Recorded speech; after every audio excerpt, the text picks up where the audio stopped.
వృశ్చిక రాశి వారికి ఆదాయం 11, వ్యయం 5, రాజ్యభుజం 2, అవమానం 6. వృశ్చిక రాశి వారికి ఈ సంవత్సరం చాలా బాగుంది. ఈ రాశి వారికి చతుర్థంలో రాహు, పంచమంలో శని, అష్టమ గురువు, దశమంలో కేతు ఉన్నారు. ఈ ముఖ్య గ్రహాల స్థానాలను అనుసరించి ఈ సంవత్సరం రాశి ఫలితాలు తెలియజేయడం జరిగింది. సంవత్సర ప్రథమార్థంలో ఖర్చులు అధికంగా ఉంటాయి కాబట్టి ఈ రాశివారు ఖర్చుల విషయంలో ఆచితూచి వ్యవహరించాలి. గురువు అష్టమ స్థానంలో ఉండడం అనేది మంచిది కాదు. ఆర్థికపరమైన అప్పులు చేయవలసి రావచ్చు. నూతన పెట్టుబడుల విషయంలో కూడా ఈ రాశివారు సంవత్సర ప్రథమార్థం వరకు కూడా దూరంగా ఉండడం చెప్పదగింది. ఛాయాగ్రహమైన రాహు మాతృస్థానంలో ఉన్నారు కాబట్టి కుటుంబ సభ్యులతో చిన్న చిన్న సమస్యలు, అపార్థాలు వచ్చే అవకాశాలు గోచరిస్తోంది. జీవిత భాగస్వామి ఆరోగ్య విషయంలో కూడా కొన్ని జాగ్రత్తలు పాటించాలి. జూన్ 2వ తేదీ తర్వాత ద్వితీయ పంచమాధిపతి గురువు భాగ్యస్థానంలో ఉండడం అనేది ఈ రాశి వారికి ఆర్థిక సమస్యల నుండి బాగా తగ్గుతుంది. ఆదాయ మార్గాలు పెరుగుతాయి. రుణాలు చాలా వరకు తీర్చగలుగుతారు. వృత్తి వ్యాపారాల్లో పురోగతి సాధిస్తారు. ఉద్యోగపరంగా పదోన్నతి లభిస్తుంది. బదిలీలు కూడా ఉంటాయి. విదేశీ అవకాశాలు కలిసి వస్తాయి. సాఫ్ట్వేర్ ఉద్యోగస్తులకు, హోటల్ మేనేజ్మెంట్, హోల్సేల్, రిటైల్ వ్యాపారస్తులకు, వ్యవసాయదారులకు మంచి లాభసాటిగా ఉంటుంది.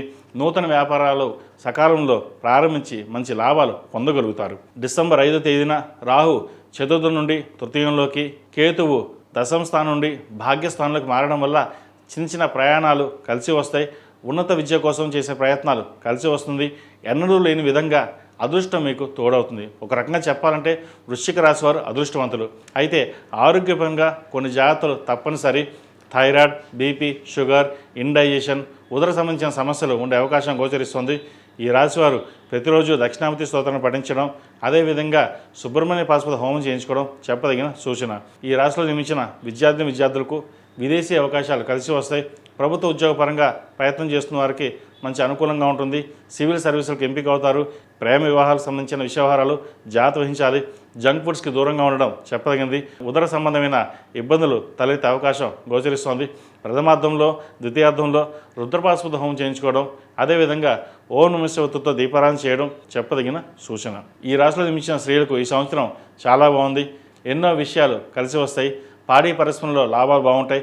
విద్య, సంస్కృత విషయాల్లో మార్పులు వస్తాయి. మీ వ్యక్తిగత సమస్యలు పరిష్కారం కావడంతో పాటు మనసులోని కొన్ని కోరికలు అనుకోకుండా నెరవేరడం జరుగుతుంది. శుభగ్రహాలు అనుకూల సంచారం వల్ల కుటుంబం జీవితంగా సాగిపోయే అవకాశం ఉన్నప్పటికీ వృత్తి ఉద్యోగాల పరంగా బరువు బాధ్యతలు అనేవి పెరగడం జరుగుతుంది. గైనికి సంబంధించిన ఇబ్బందులు ఎదురవుతాయి. యోగా, మెడిటేషన్, సమయానికి ఆహారం తీసుకోవడం చెప్పదగింది. ఈ రాశివారు ప్రతిరోజు ప్రతినిత్యం ఓం నమః శివాయతోటి నువ్వుల నూనెతో దీపారాధన చేయడం చెప్పదగినది. ప్రథమార్థంలో అంగారక పాశుపత హోమం, ద్వితీయార్థంలో సుబ్రహ్మణ్య పాశుపత హోమం చేయించడం చెప్పదగిన సూచన.